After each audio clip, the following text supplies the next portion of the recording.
அவ்ளோ சொந்தங்கள் இருந்துமே அன்னைக்கு அந்த சூழ்நிலையில என்னை யாருமே பார்க்க வரல, அன்னைக்கு நான் தனியா தான் இருந்தேன் அப்படின்னு புற்றுநோயோட போராடிட்டு இருந்த மனிஷா கொய்ராலா அவங்களோட துயரமான சம்பவத்தை பத்தி ஒரு பேட்டி ஒண்ணு கொடுத்திருக்காங்க. அதுதான் இப்ப சோசியல் மீடியால பயங்கர வைரலா போயிட்டு இருக்கு. இப்போ அதை பத்தி இந்த வீடியோல முழுமையா பார்க்கலாம். நடிகை மனிஷா கொய்ராலா நம்ம எல்லாருக்குமே தெரிஞ்ச ஃபெமிலியரான ஒரு கை தான். 1989 ஆண்டு இவங்க பெரி பெத்துலா அப்படிங்கிற நேபாள் படம் மூலியமா சினிமா இண்டஸ்ட்ரியில முதலா அறிமுகமான பர்சன். அதுக்கப்புறம் ஹிந்தி, தெலுங்கு அப்படின்னு நிறைய மொழிகள்ல நடிச்சுட்டு தான் வந்தாங்க. ரொம்ப பிஸியான பர்சன் சொல்லியே ஆகணும். நேபாள் நாட்டுல தான் பிறந்தாங்க இவங்க. கடந்த 1991 ஆண்டு இந்தியாவுல வெளியான சவுதஹர் அப்படிங்கிற படம் மூலியமா இந்திய சினிமால அறிமுகமானது மட்டும் இல்லாம இந்த படத்தை தொடர்ந்து இந்தி படங்களையும் நடிச்சிட்டு இருந்தாங்க. அதுக்கப்புறம் தான் மணிரத்னம் இயக்கிய பம்பாய் படத்துல இவங்களுக்கு ஒரு சான்ஸ் கிடைச்சிச்சு. சரி, தமிழ் சினிமா இண்டஸ்ட்ரியில அறிமுகமாகலாம் அப்படின்னு கால் எடுத்து வச்சாங்க. அந்த படத்துல 2 குழந்தைக்கு அம்மான்னு சொன்ன உடனேயே ரொம்ப ஷாக் ஆகி மனிஷா முதல்ல ஒத்துக்கவே இல்லையாமா.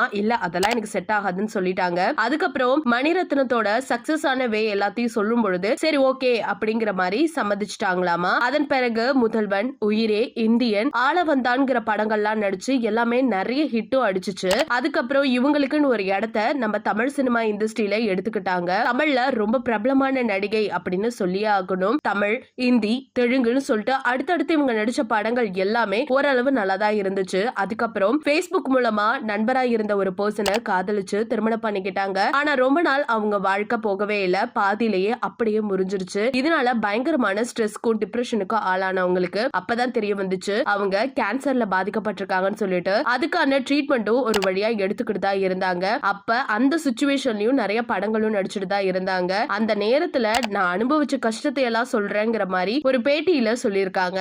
அவங்க ஆங்கில ஊடகம் ஒண்ணு பேட்டி எடுத்திருக்கும் போது அதை பத்தி ஷேரும் பண்ணிருக்காங்க. என்ன சொல்லிருக்காங்கன்னு பார்க்கலாம் வாங்க. புற்றுநோயில பாதிக்கப்பட்ட இருக்கும் பொழுது நான் பயங்கரமான துயரங்களை பத்தி நான் பேசியே ஆகணும். பிகாஸ் எனக்கு அவ்வளோ கஷ்டமா இருந்துச்சு. என்னோட உடல் ஆரோக்கியமா இல்லங்கிறது எனக்கு நல்லாவே தெரியும். தயவு செஞ்சு நீங்களாவது உங்க உடலை பாத்துக்கோங்க. அதுல கவனம் செலுத்த வேண்டிய இடத்துல தான் நீங்க எல்லாருமே இருக்கீங்க அப்படின்னு சொல்லியிருக்காங்க. அது மட்டும் இல்லாம எனக்கு நிறைய ரிலேஷன் இருக்காங்க. என்னோட குடும்பம் ரொம்ப பெருசு. எல்லாருமே நல்ல வசதியா தான் இருக்காங்க.